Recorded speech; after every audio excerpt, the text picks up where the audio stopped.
रामलीला। इधर एक मुद्दत से रामलीला देखने नहीं गया। बंदरों के भद्दे चेहरे लगाए, आधी टांगों का पजामा और काले रंग का ऊंचा कुर्ता पहने आदमियों को दौड़ते हू हू करते देखकर अब हंसी आती है, मजा नहीं आता। काशी की लीला जगत विख्यात है। सुना है लोग दूर दूर से देखने आते हैं। मैं भी बड़े शौक से गया, पर मुझे तो वहां की लीला और किसी वज्र देहात की लीला में कोई अंतर न दिखाई दिया। हाँ, रामनगर की लीला में कुछ साज सामान अच्छे हैं। राक्षसों और बंदरों के चेहरे पीतल के हैं, गदाएं भी पीतल की हैं। कदाचित बनवासी भ्राताओं के मुकुट सच्चे काम के हों, लेकिन साज सामान के सिवा वहां भी वही हु हु के सिवा और कुछ नहीं। फिर भी लाखों आदमियों की भीड़ लगी रहती। लेकिन एक जमाना वह था जब मुझे भी रामलीला में आनंद आता था। आनंद तो बहुत हल्का सा शब्द है, वह आनंद उन्माद से कम न था। संयोगवश उन दिनों मेरे घर से बहुत थोड़ी दूर पर रामलीला का मैदान था, और जिस घर में लीला पात्रों का रूप रंग भरा जाता था वह तो मेरे घर से बिल्कुल मिला हुआ था। 2 बजे दिन से पात्रों की सजावट होने लगती थी। मैं दोपहर से ही वहां जा बैठता, और जिस उत्साह से दौड़ दौड़ कर छोटे मोटे काम करता, उस उत्साह से तो आज अपनी पेंशन लेने भी नहीं जाता। एक कोठर में राजकुमारों का श्रृंगार होता था। उनकी देह में राम रस पीसकर पोती जाती, मुंह पर पाउडर लगाया जाता और पाउडर के ऊपर लाल, हरे, नीले रंग की बुंदकियां लगाई जाती थी। सारा माथा, भौहें, गाल, ठोडी बुंदकियों से रच उठती थी। एक ही आदमी इस काम में कुशल था। वही बारी बारी से तीनों पात्रों का श्रृंगार करता था। रंग की प्यालियों में पानी लाना, राम रस पीसना, पंखा झलना मेरा काम था। जब इन तैयारियों के बाद विमान निकलता, तो उस पर रामचंद्र जी के पीछे बैठकर मुझे जो उल्लास, जो गर्व, जो रोमांच होता था, वह अब लाट साहब के दरबार में कुर्सी पर बैठकर भी नहीं होता। एक बार जब होम मेंबर साहब ने व्यवस्थापक सभा में मेरे एक प्रस्ताव का अनुमोदन किया था, उस वक्त मुझे कुछ उसी तरह का उल्लास, गर्व और रोमांच हुआ था। हाँ, एक बार जब मेरा ज्येष्ठ पुत्र नायब तहसीलदारी में नामजद हुआ, तब भी ऐसी ही तरंगे मन में उठी थी। पर इनमें और उस बाल बेहुवलता में बड़ा अंतर है। तब ऐसा मालूम होता था कि मैं स्वर्ग में बैठा हूँ। निषाद नौका लीला का दिन था। मैं 2-4 लड़कों के बहकाने में आकर गुल्ली डंडा खेलने लगा था। आज श्रृंगार देखने ना गया। विमान भी निकला, पर मैंने खेलना ना छोड़ा। मुझे अपना दांव लेना था। अपना दांव छोड़ने के लिए उससे कहीं बढ़कर आत्मत्याग की जरूरत है, जितना मैं कर सकता था। अगर दांव देना होता तो मैं कब का भाग खड़ा होता, लेकिन पदाने में कुछ और ही बात होती है। खैर, दांव पूरा हुआ। अगर मैं चाहता तो धांधली करके 10-5 मिनट और पदा सकता था। इसकी काफी गुंजाइश थी, लेकिन अब इसका मौका ना था।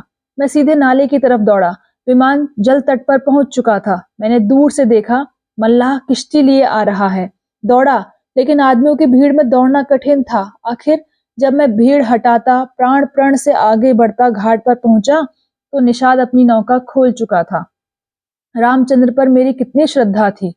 अपने पाठ की चिंता न करके उन्हें पढ़ा दिया करता था, जिससे कि वे फेल ना हो जाएं। मुझसे उम्र ज्यादा होने पर भी वह नीची कक्षा में पढ़ते थे, लेकिन वही रामचंद्र नौका पर बैठे इस तरह मुंह फेरे चले जाते थे, मानो मुझसे जान पहचान ही नहीं। नकल में भी असल की कुछ न कुछ बू आ ही जाती है। भक्तों पर जिनकी निगाह सदा ही तीखी रहती है, वह मुझे क्यों बारते। मैं विकल होकर उस बछड़े की भांति कूदने लगा, जिसकी गर्दन पर पहली बार जुआ रखा गया हो। कभी लपक कर नाले की ओर जाता, कभी किसी सहायक की खोज में पीछे की तरफ दौड़ता, पर सब के सब अपनी धुन में मस्त थे। मेरी चीख पुकार किसी के कानों तक न पहुंची। तब से बड़ी बड़ी विपत्तियां झेली, पर उस समय जितना दुख हुआ उतना फिर कभी ना हुआ। मैंने निश्चय किया था कि अब रामचंद्र से ना कभी बोलूंगा, न कभी खाने की कोई चीज ही दूंगा। लेकिन ज्यों ही नाले को पार करके वह पुल की ओर लौटे, मैं दौड़कर विमान पर चढ़ गया, और ऐसा खुश हुआ मानो कोई बात ही ना हुई थी। रामलीला समाप्त हो गई थी। राजगद्दी होने वाली थी, पर न जाने क्यों देर हो रही थी। शायद चंदा कम वसूल हुआ था। रामचंद्र की इन दिनों कोई बात भी ना पूछता था। न घर जाने की ही छुट्टी मिलती थी, न भोजन का ही प्रबंध होता था। चौधरी साहब के यहाँ से एक सीधा कोई 3 बजे दिन को मिलता था। बाकी सारे दिन कोई पानी को नहीं पूछता। लेकिन मेरी श्रद्धा अभी तक ज्यों की त्यों थी। मेरी दृष्टि में वह अब भी रामचंद्र ही थे। घर पर मुझे खाने की कोई चीज मिलती, वह लेकर रामचंद्र को दे आता। उन्हें खिलाने में मुझे जितना आनंद मिलता था, उतना आप खा जाने में कभी ना मिलता। कोई मिठाई या फल पाते ही मैं बेतहाशा चौपाल की ओर दौड़ता। अगर रामचंद्र वहां न मिलते तो उन्हें चारों ओर तलाश करता, और जब तक वह चीज उन्हें न खिला लेता मुझे चैन न आता था। खैर, राजगद्दी का दिन आया। रामलीला के मैदान में एक बड़ा सा शामियाना ताना गया। उसकी खूब सजावट की गई। वेश्याओं के दल भी आ पहुंचे। शाम को रामचंद्र की सवारी निकली और प्रत्येक द्वार पर उनकी आरती उतारी गई। श्रद्धा अनुसार किसी ने रुपए दिए, किसी ने पैसे। मेरे पिता पुलिस के आदमी थे, इसलिए उन्होंने बिना कुछ दिए ही आरती उतारी। उस वक्त मुझे जितनी लज्जा आई उसे बयान नहीं कर सकता। मेरे पास उस वक्त संयोग से 1 रुपया था। मेरे मामा जी दशहरे के पहले आए थे और मुझे 1 रुपया दे गए थे। उस रुपये को मैंने रख छोड़ा था। दशहरे के दिन भी उसे खर्च ना कर सका। मैंने तुरंत वह रुपया लाकर आरती की थाली में डाल दिया। पिताजी मेरी ओर कुपित नेत्रों से देखकर रह गए। उन्होंने कुछ कहा तो नहीं, लेकिन मुंह ऐसा बना लिया जिससे प्रकट होता था कि मेरी इस धृष्टता से उनके रौब में बट्टा लग गया। रात के 10 बजते बजते यह परिक्रमा पूरी हुई। आरती की थाली रुपयों और पैसों से भरी हुई थी। ठीक तो नहीं कह सकता, मगर अब ऐसा अनुमान होता है कि 400-500 रुपयों से कम न थे। चौधरी साहब इनसे कुछ ज्यादा ही खर्च कर चुके थे। उन्हें इसकी बड़ी फिक्र हुई कि किसी तरह कम से कम 200 रुपए और वसूल हो जाएं, और इसकी सबसे अच्छी तरकीब उन्हें यह मालूम हुई कि वेश्याओं द्वारा महफिल में वसूली हो।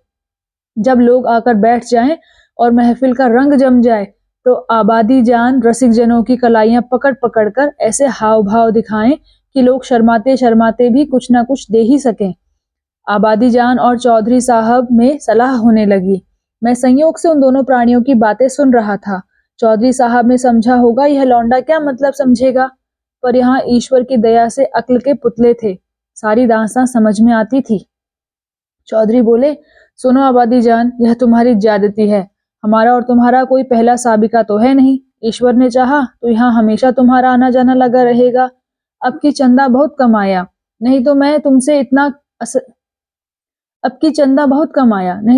इतना इसरार ना करता। आबादी जान बोली, आप मुझसे भी जिम्मेदारी चाले चलते हैं क्यों? मगर यहाँ हुजूर की दाल ना गलेगी। वाह, रुपए तो मैं वसूल करूं और मूछों पर ताव आप दें। कमाई का अच्छा ढंग निकाला है।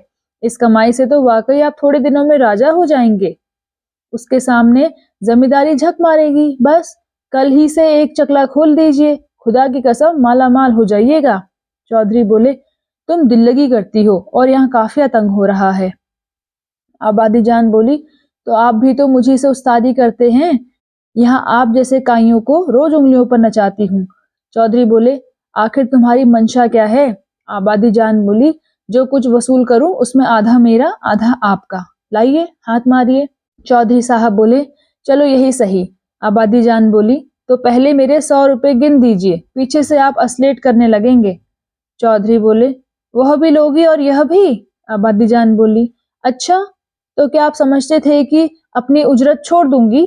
वह रही आपकी समझ। खूब, क्यों ना हो। दीवाना बकारे दरवेश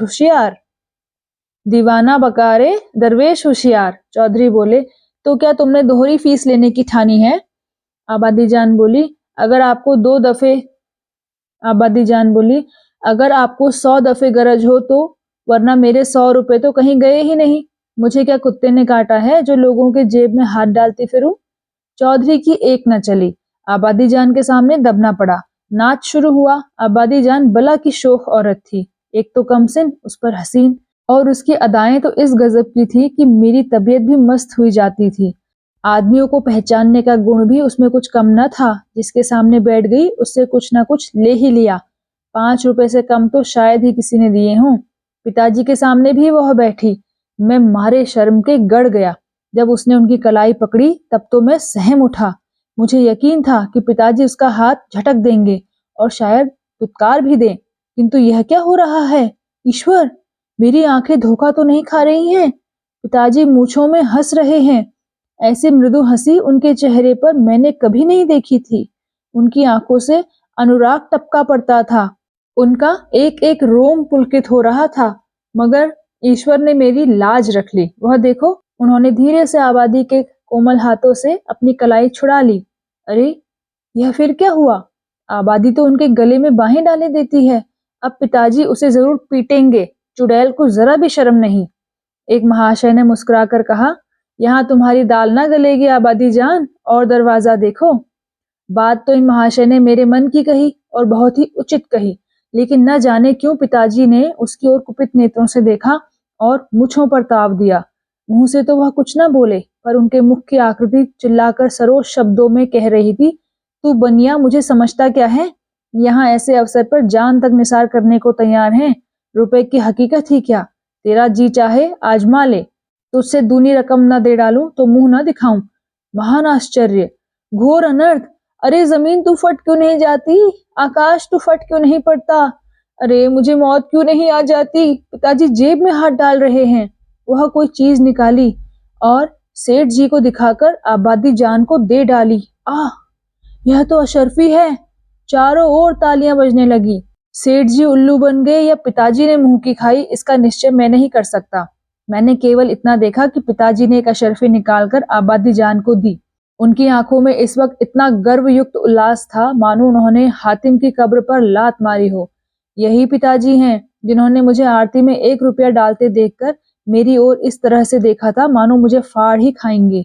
मेरे उस परमोचित व्यवहार से इनके रौब में फर्क आता था और इस समय इस घृणित, कुत्सित और निंदित व्यापार पर गर्व और आनंद से फूले न समाते थे। आबादी जान ने एक मनोहर मुस्कान के साथ पिताजी को सलाम किया और आगे बढ़ी, मगर मुझसे वहां ना बैठा गया। मारे शर्म के मेरा मस्तक झुका जाता था। अगर मेरी आंखों देखी बात ना होती तो मुझे इस पर कभी एतबार ना होता। मैं बाहर जो कुछ देखता सुनता था उसकी रिपोर्ट अम्मा जी से जरूर करता था, पर इस मामले को मैंने उनसे छिपा रखा। मैं जानता था उन्हें यह बात सुनकर बड़ा दुख होगा। रात भर गाना होता रहा। तबले की धमक मेरे कानों में आ रही थी। जी चाहता था चलकर देखूं, पर साहस ना होता था। मैं किसी को मुंह कैसे दिखाऊंगा? कहीं किसी ने पिताजी का जिक्र छेड़ दिया तो मैं क्या करूंगा? प्रातःकाल रामचंद्र की विदाई होने वाली थी। मैं चारपाई से उठते ही आंखें मलता हुआ चौपाल की ओर भागा। डर रहा था कि कहीं रामचंद्र चले ना गए हों। पहुंचा तो देखा तवायफों की सवारियां जाने को तैयार हैं। 20 आदमी हसरतनाक मुंह बनाए उन्हें घेरे खड़े हैं। मैंने उनकी ओर आंख तक न उठाई, सीधा रामचंद्र के पास पहुंचा। लक्ष्मण और सीता बैठे रो रहे थे और रामचंद्र खड़े कांधे पर लुटिया डोर डाले उन्हें समझा रहे थे। मेरे सिवा वहां और कोई न था। मैंने कुंठित स्वर में रामचंद्र से पूछा, क्या तुम्हारी विदाई हो गई? रामचंद्र बोले, हाँ हो तो गई। हमारी विदाई ही क्या, चौधरी साहब ने कह दिया जाओ, चले जाते हैं। मैं बोला, क्या रुपया और कपड़े नहीं मिले? रामचंद्र बोले, अभी नहीं मिले। चौधरी साहब कहते हैं इस वक्त बचत में रुपए नहीं है, फिर आकर ले जाना। मैंने कहा, कुछ नहीं मिला? रामचंद्र बोले, 1 पैसा भी नहीं। कहते हैं कुछ बचत नहीं हुई। मैंने सोचा था कुछ रुपए मिल जाएंगे तो पढ़ने की किताबें ले लूंगा। सो कुछ ना मिला, राह खर्च भी नहीं दिया। कहते हैं कौन दूर है, पैदल चले जाओ। मुझे ऐसा क्रोध आया कि चलकर चौधरी को खूब आड़े हाथों लूं। वेश्याओं के लिए रुपए, सवारियां, सब कुछ, पर बेचारे रामचंद्र और उनके साथियों के लिए कुछ भी नहीं। जिन लोगों ने रात को आबादी जान पर 10-10, 20-20 रुपए न्यौछावर किए थे, उनके पास क्या इनके लिए 2-2, 4-4 आने पैसे भी नहीं? पिताजी ने भी तो आबादी जान को एक अशर्फी दी थी। देखो इनके नाम पर क्या देते हैं। मैं दौड़ा हुआ पिताजी के पास गया। वह कहीं तफ्तीश पर जाने को तैयार खड़े थे। मुझे देखकर बोले, कहाँ घूम रहे हो? पढ़ने के वक्त तुम्हें घूमने की सूझती है? मैंने कहा, गया था चौपाल, रामचंद्र विदा हो रहे हैं, उन्हें चौधरी साहब ने कुछ नहीं दिया। पिताजी बोले, तो तुम्हें इसकी क्या फिक्र है? मैंने कहा, वह जाएंगे कैसे? पास राह खर्च भी तो नहीं है। पिताजी बोले, क्या वह खर्च भी नहीं दिया? यह चौधरी साहब की बेइंसाफी है। मैंने कहा, अगर आप 2 रुपया दे दें तो मैं उन्हें दे आऊं, इतने में शायद वह घर पहुंच जाएं। पिताजी ने तीव्र दृष्टि से देखकर कहा, जाओ अपनी किताब देखो, मेरे पास रुपए नहीं है। यह कहकर वह घोड़े पर सवार हो गए। उसी दिन से पिताजी पर से मेरी श्रद्धा उठ गई। मैंने फिर कभी उनकी डांट डपट की परवाह नहीं की। मेरा दिल कहता, आपको मुझको उपदेश देने का कोई अधिकार नहीं है। मुझे उनकी सूरत से चिढ़ हो गई। वह जो कहते मैं ठीक उसका उल्टा करता। यद्यपि इसमें मेरी हानि हुई, लेकिन मेरा अंतःकरण उस समय विप्लवकारी विचारों से भरा हुआ था। मेरे पास 2 आने पैसे पड़े थे। मैंने पैसे उठा लिए और जाकर शर्माते शर्माते रामचंद्र को दे दिए।